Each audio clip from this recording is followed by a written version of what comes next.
blow this up.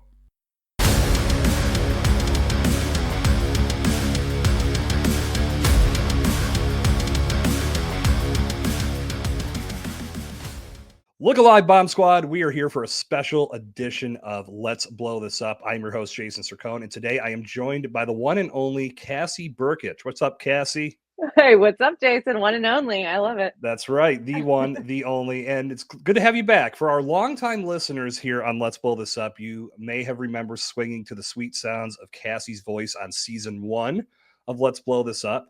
And it was then that an idea was born, because whether Cassie wants to admit it or not, I saw something in her. That was her first time doing a podcast, and the word natural was just blinking in my head. So I'm going to scroll back to see if you say that to everyone. I don't know. I would only say that to you. I wouldn't anybody else. It gets edited and makes it sound even more fancy. But through a painstaking process of, listen, you should really do this. You'll be really good at it. I finally got Cassie to take the jump. And from that was born the very first season of Design and Thrive. So today we're here to talk about that because it was a fun journey. It took a little longer than I think we both anticipated, but overall, once it all came together, things really clicked. And you now officially have a podcast for Burkich Design Group. So let's start with hearing, what did you feel when I first brought this idea to your attention and said you'd be really good at this? I mean, complete and utter terror. Just, not to go into my entire life story, but something happened around high school where I just never wanted to public speak. I actually tell a joke that I switched colleges a few times until it was no longer required, and then I never took public speaking. You actually told that story in your episode with me. Yeah. So, it's legit. I'm telling the truth. And it's always been such a fear of mine. And then I think just maybe during COVID or just we've always been a virtual company. So I've gotten really comfortable with this approach here where we're, on different screens at different houses, on different offices. And that made me feel really comfortable. You made me feel really comfortable. So I think it just, it grew on me, slowly, but I just keep, and I have kids now. So, my kids are teens and I just keep telling them put themselves out there, do something really uncomfortable. That's where the growth happens. So, I mean, I got to do it if I'm going to say it. So that it was terror, though. It definitely was terror when you first mentioned it to me. But then I started thinking, how can I make this feel a little bit more comfortable to me, but still be a step outside of my comfort zone. So that's where we got the idea of kind of interviewing our team members and not doing it alone, basically. Yeah. And speaking of your team members, I know that there was some strong support coming from Jolene, who appeared on season 1 of your show, and your husband. Once they heard your episode, even they backed me up and said, hey, there's something here.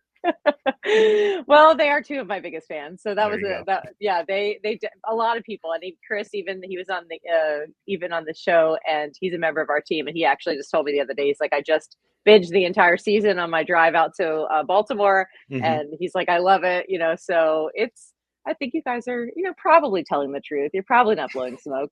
We'll see. No, that would be a lot of smoke blowing because, like I said, it was a painstaking process. Eventually you tap out when the person's not at least responding. But again, it was a fun project. It was fun to help you understand and really bringing your whole team together, help you all understand what this could do for your brand. And that was really what it was about at the end of the day. And I know that one of the conversations you and I had when we were first planning this out was the fact that as a CEO or as a founder, as the leader of your company, you are constantly in the room having those conversations. You're making your clients feel at ease, helping them understand the process of what you're going to do to make their brand stand out. But sometimes you have other things that you need to do, and your priorities need to be placed elsewhere. Not saying that you're taking any time away from your clients, but it's just spreading yourself too thin is not going to help anybody. Absolutely. But having this podcast serves as a resource that helps your clients understand exactly what they're going to get and learn a little bit more about the overall process, so they're not coming into it blind. And that's what I loved about the content that you guys put together, was that it speaks to all of those points, and it gives you an ability to take a step back, and you could even say to somebody, listen, check out our podcast, because now you'll learn everything that we're going to do for you. And then you could go golfing. Maybe not today because it's January and it's 8 degrees here in Pittsburgh, but in the summer months. It's only 2 where I am. Oh man, that's right. You're out in Beaver. It's even Cold. worse. But speak to that a little bit, because I feel like Yeah. what you put together does that it serves that exact purpose, but it's also done in a very entertaining, educational way where you can listen to it as a small business owner and really grab some great information. So tell us how all that content came together for you. Yeah, and there's a couple things that are really good about what you're saying is that, yes, it's a resource. We can definitely work that into our workflows and send it to clients or potential clients so that they can get even more data, Mhm. free support and free consultation basically through the podcast. But also, it's like we're wasting content. We're on these one-on-ones with clients, and there's some really good nuggets that come out sometimes, and that client is the only one that hears it, where it could Right. apply to 10, 20, 30 different small businesses in our area, the same exact advice. So that's what I was hoping to pull out of this. And I don't want to ruin what we're going to talk about later, but when we talk to clients and maybe potentially be able to record these calls with clients, that valuable content could be applied to somebody else, so that person that's kind of on the fence, doesn't have time to make a call and to get a free consult, maybe they're in their shop and they're not able to get on the phone. Well, they might be getting some nuggets out of this, getting to know us a little bit better, and then making that call. So Yeah. I think that there's just so many good things about it. But the wasted content was the other part. It's like all the stuff that we say over and over again that nobody hears unless I'm talking to them directly one on one. Yeah, and I think it speaks very strongly to what many brands that are adopting podcasting into their methods are seeing, the communication side of things. Hmm. It serves Hmm. so many purposes in that respect. And what I've always stood behind with podcasting is it's great for discoverability, because you have all this content that you can work with now. And because the search engines respect that content, it starts to get indexed, it gets ranked. And if it's in the right search terms for that person looking for information, now they're discovering who you are and they can listen to your show. At the same time, you communicate your brand message, your philosophies, and let them know exactly what they're going to get at the end of the day. In a lot of ways, it speeds up the sales process, Oh because yeah. many times you get somebody that finds you cold and you've got to go through that whole entire process of getting them warmed up to your brand, helping Hmm. them understand exactly what they're going to experience. Listen to your podcast. Now they love you. When they pick up the phone, they say, listen, True. this is great. Where do I Yeah. sign? And that's a big that's a big advantage for businesses, and especially business owners who are busy with a lot of other priorities, to have that type of sales mechanism in place 24/7, doing their job for them. It can Mhm. completely change the game if it's positioned right. Absolutely. And I mean, I think people use social media for that, and especially Mhm. like Instagram stories and stuff, but those go away. And unless you're putting them in the highlights, and who knows who's seeing it there. This is something that I can link to, I can embed into an email. I can, really put it in front of someone in a very powerful way where they Mhm. almost can't avoid it. We already had Right. one or two videos on our website. Well, now we have, six or eight videos on our website, and that's just valuable content that people can get to know us, and they don't have to feel the pressure. It's helpful as a sales tool, of course, for us, but I'm not going to fit everyone, so they Right. get to know me a little bit better, and they're like, okay, well, she seems casual, she seems great, or she seems not for me, and that's fine too. It gets you to the sale one way or the other quicker. And I think it's very important to point out, you brought up a very interesting thought about social media. And I fully believe having a presence on social media is important, especially in today's digital world. People are going to turn to these outlets, or just through falling into a scroll hole, they might find something that interests them from you. But we just learned, as you and I sit and record today, with TikTok going away for a cup of coffee. 20 hours. Well, yeah, it wasn't even long enough to miss it. But overall, it really proves that you can't build your empire on somebody else's Mhm, real estate. mhm. Yeah. You need to have something of your own. And if something like that comes along, and I'm not saying that it's always going to be something about shutting down a platform, but these guys can adjust knobs and turn dials, and algorithms Mhm, change at the turn mhm. of a hat, and the goalpost gets moved. All of a sudden, Yeah. you're back to square one, trying to figure out, how do I get back to where I was just at? And that's one of the more frustrating parts of it. Mhm, Not saying you walk away from it completely, but a podcast is a great way to start forming your own piece of real estate, and mhm. ultimately setting up your clients to find some great things. And then it can be also used on the social media. So it does serve two masters in that respect. Yeah, I mean, and even on the positive side of what happened this weekend in social media, Instagram announced that you can have 3-minute reels now, Right. and they changed the size of the grid images. So I scrambled all weekend, even with those positive. I mean, they were positive improvements. I still had to, make a ton of changes on my, Mm-hmm. So that's where it's like, even with positive improvements, you still have to be beholden to whatever they decide that they want to do at any given time without any warning. Okay. Yeah, I saw that grid and I said, no, there's no way I'm touching this now. It's too much I've got other priorities that are going to come first because that's probably going to require a lot, but I'll You know get there what? And eventually. I think nobody expects everybody to be caught up, but I feel like we have this intense amount of pressure on ourselves because we're a design Yes. firm. So I'm like, okay, we have to clean up our act, at least a couple. So we did this week's photos and we did last week's photos just so it wasn't at the top of the grid. That makes But sense. I think everybody else is totally fine. Yeah, we're the ones that worry about these things. I think you and Chris talked about that on it was episode 5 of for season 1 of Design and Thrive, about you're seeing this stuff so often that you build up this massive belief in your head, and most people only see it for a brief moment, or hopefully if it's an ad campaign, they see it multiple times, but at the same time, they're never seeing it as much as you. I know. So and you're people tell us all believing the it way time. more. Yeah, people tell us all the time, like, your stuff looks so good, your website is awesome. I'm like, I just look at it and I see mistakes and errors and things I need to shift, but everybody else is, they're fine. Yeah, that's the world we live in. I guess we've chosen this path of creation and design. Yeah. This is what we're going to have to live with. This is one of the thorns. We're out in the spotlight, and we just have to take it.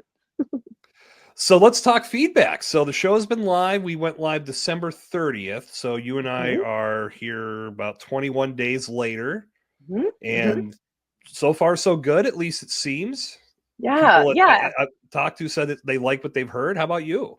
I totally hear that too. People are loving it. Even like the internal team is like, I just listened to it finally and it's great. I'm like, and they're almost like, they're not surprised, but they're like kind of surprised. They're like, it's really good. I'm like, good. We launched it over the holiday. So I did get a little bit of a late start to like marketing it because we were off until January 6th over here. Yeah. So I'm starting to kind of work it into the workflows and work it into, how we communicate with our clients and get it out there. I'm starting to reach out to people directly, kind of saying, can you review it and look at it and, listen to it. If you like it, please give us a 5-star. So that is a little bit slower going on my end. But the feedback we're hearing is great. People are just absolutely loving it. They're seeing whatever the heck you're seeing in me. They're just loving the conversations. I told you, damn it. I told you. You're right.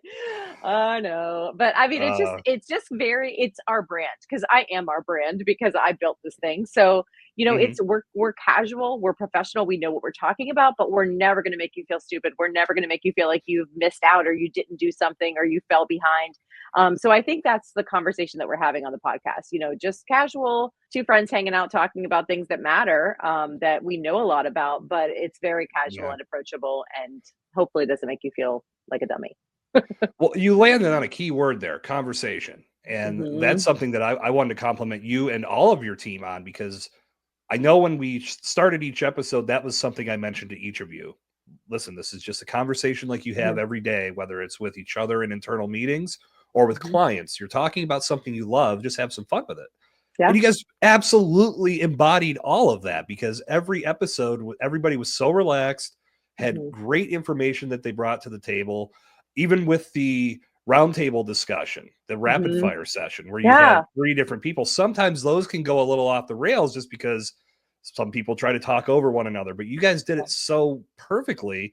And ultimately everybody got their word out there. So we got to learn more about your team and what they love. So it worked out so well. You guys did such a good job at that. And like I was saying earlier, it's, I wish we could just record, and we do actually record all of our Zoom calls, so we could do this, but I kind of wish we could just put that out as content, because our Zoom calls are really good with each other and with clients. There's some, if I had unlimited budget, I would have someone watching back all these thousands of hours of video and just pulling out these cool nuggets, because there's a lot of things that even a client or a teammate will be like, oh, I never heard it put that way. And I just want to look for that content and just grab it. Because that's what makes my team great, is that, we are really respectful of each other, and, we respect each other's ideas, and anything they bring to the table. But at the same time, we're all close and we have great conversations. So you can tell. Absolutely. That man, my wheels are already turning thinking of all this content that you have stored, but you could almost do like this archive based season and really tee it up as that's what it is. This isn't anything that we recorded fresh, but we've got so much that we feel is valuable internally. We want to share that with you because it's going to benefit your needs and your aspirations of having great looking websites or a brand that really pops. That's something we might have to talk about off camera. That's why we need people like you, because I am almost stressed out about it. Like I think about, like I was saying earlier about like the wasted content. Like I say this really, what I consider to be a really wise thing that just came out of nowhere to a client. This one person hears it and that's it. So I don't want to waste it. It's my helping nature. I want to help as many people as possible. So, there's hundreds of hours, Jason. I will just send you a Dropbox link and you can just do whatever you want with it. There might be something there. Yeah. Again, like try to figure out a good theme and then running with that. Again, you've probably got a lot. I mean, just from listening to you guys share your knowledge on this first season tells me that things that have happened behind the scenes have to be very colorful. So I'm sure there's a lot that could be put out there that people could benefit from. We could do bloopers. We could do it all. I mean, we did a Secret Santa this year with the team, and we got blooper reels. Yeah, we got all kinds of good stuff. I know I told you this when we started. The possibilities are endless. I know. I'm starting to believe it. You just added something new to the table. One thing I did want to talk about, because in this whole experience and what I loved about producing your show is we actually got to work in a studio with Seth Whitted out at Content House in Beaver Falls. So those not familiar to the Pittsburgh area, Beaver Falls is about an hour from the city of Pittsburgh, and where Cassie has set up station, and Seth has put together a really cool spot. And it's what I think you and I both agreed on this, the versatility of that space and how you can customize it to exactly what you need is what really stood out. So we did a few different setups, and it allowed you to have 2 in-house and then 2 that you did, or 3 that you did. 3 virtual. 3 virtual, but just having the screen with everything like televised on a big screen, so you're not looking at your computer while you're doing it, that helped as well. And overall, when you look at the final result and the final product, I think it really stands out. Yeah, you were saying at the start of this call, we got a little bit, we were a little slow to get started, and I'm so glad that we were, because Seth, that whole Content House just launched this summer. So it wasn't actually in existence when we first started talking. So thank goodness we were like hit those little bumps in the road, because we were able to then run into Seth and find out about his space. It's just such a great space. I love all I keep calling them vignettes. Like you walk into the space, there's 3 or 4 vignettes already set up, but you can move things. You can change the background color. You can change the furniture. I mean, it's like IKEA in there. Like you have all kinds of options. That's not a bad idea. We should record in IKEA. Wow. Better amp up that budget, Cassie. We'll just show up. We don't have to ask. I'm just kidding. Well, I guess TikTokers do it. Why can't we? Yeah, why not? We just have better equipment. That's all there's to it.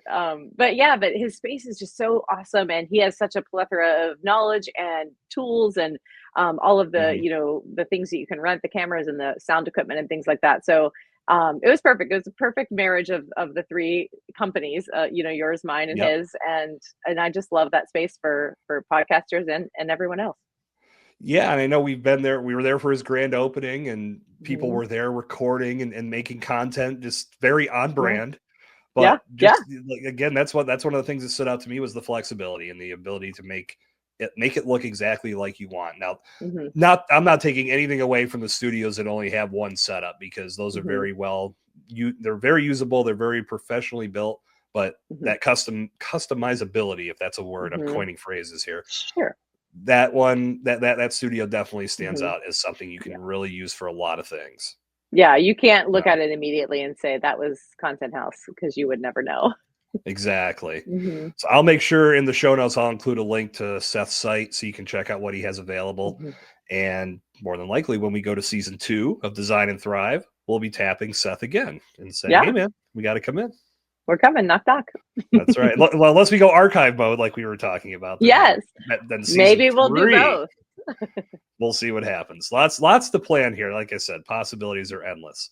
Cassie, before we wind everything down today, I got to put you on the spot. Oh, what was it like working with me on this project? Oh, it was great. I mean, it's the gentle nudges, we won't call them push, but the gentle nudges were really appreciated. I mean, I need it. We're busy business owners, and working with you realized what I could include in my process or what was lacking in my process, because I was on the other end of I was where my clients usually are, in this whole new world of stuff that I do not know about. And I felt really scared and lost, and I didn't understand how any of it worked, not even a little bit. So you definitely held my hand and guided me through that entire process. You know, if I needed to ask you something again and again and again, you answered it every time, even though you probably already told me before. Because yeah, I was really lost and I didn't know anything about it. And that's an uncomfortable place to be when you are kind of an expert in other things, you know? So I was like, well, Sure. this is how my clients feel all the time. I'm going to be a lot, like, I was already, I think, kind of nice, but I was like, really, it really brought me something back to kind of think on a little bit. Yeah. But you know, like I said, the gentle nudges, the reminders, the organization of it all, it was perfect. It was perfect. Everything I needed and more. Thank you. And I have to say too, going through this process with you, I learned a lot as well. And I know that there was a specific lunch that you and I had at Cafe Kaleche. Did I say that Love right? kolache. Kolache. Okay, Kalachi, Cafe It was Kalachi. close. Yeah, I was in the ballpark. But you brought up to me that there were just some things that you to summarize the whole thing, you didn't know what you didn't know. Yeah. And even though there was some feedback that I had given, it made me realize that I needed to go a couple layers deeper because you just weren't familiar with it. And it was something that would reaffirm the importance, but also help you gain a better understanding. And that is what led to me launching my VIP days, because I felt spending more time on these, on all this criteria up front is going to be much more beneficial, lay a much stronger foundation for people to understand this is how we're going to build this over time. But we can't do that until we have all of these elements in place first. And since then, my process has changed almost tenfold. And the people I've met with, when we got done, I've asked, how do you feel about what we just went through? And they're like, that was freaking thorough. Nice. Yeah. And that's the point, was Good. all these items is better to have it covered up front than to try to shotgun it and throw things together piece by piece as you're going through the process. And at the same time, you know, for that. sometimes you just have to get out into the world. So sometimes you're just like, I'm doing this thing and I'll build it as I go. And that's totally cool. But yeah, second time you do it, third time you do it, it's going to be better and better. And we do deal with that with our clients too. It's, you know, some people just want the bullets. Some people want the full blog paragraph of information. And if you provide both, then you can kind of guide the client the way they need to be guided based on their personality. So yeah, that's awesome. I'm glad that worked out for you. That's cool. Thank you. No, I appreciate that feedback from you. And it's just like you said, I'm living in this space so much that sometimes I forget. And it's my role as an educator, as the counselor, the consultant. Hey, here's how it works, and this is why it's important. But I can't keep that to myself or not go into detail, because if you walk away unclear, that's not no one's gonna have a good time with that. Yeah, unclear, or just not even like, is he waiting for me on something? Am I supposed to be doing something? You know, and again, we do that with our clients too. It's like, we try not to have industry jargon, but there's definitely some things that we can probably go a little deeper or check in and be like, oh, by the way, we are still working. You're not waiting for us. We're still working. Just those check-ins, because you know, they're just like sitting out there rolling around in cyberspace waiting for you to respond. But it's always a great reminder. So, I mean, hey, we live and learn together. That's right. Well, Cassie, again, thank you so much for taking the leap, because this has been a great project to work on. You've been a lot of fun, and B, joining me today to tell your story and let everybody have an inside look of what it was like to create a podcast with me and Bombtrack Media. So yeah, it was a super fun experience. I highly recommend it. You know, there's no downside. Awesome. I have to steal the George Costanza line one more time, but how do members of the Bomb Squad swing to the sweet sounds of design and thrive? Go to our website, click on resources. It's under podcast, burkichdesign.com. And of course, Apple, Spotify, and anywhere else you listen to podcasts. All the favorite places. And if you're listening to this show, more than likely, you're going to find it on the same platform. So do some searching for Design and Thrive, and you're going to have a good time. Cassie and I both put our stamp of approval on your listening experience. That means a lot. Again, Cassie, thank you so much for being here. And to members of the Bomb Squad, thank you for checking out this special episode of Let's Blow This Up. Season 3 is coming soon. Mark your calendars for late February. I'll be back with more information about that soon on a future episode. Until then, my name is Jason Sircone. For Cassie Burkich, this has been Let's Blow This Up. Until next time, stay explosive.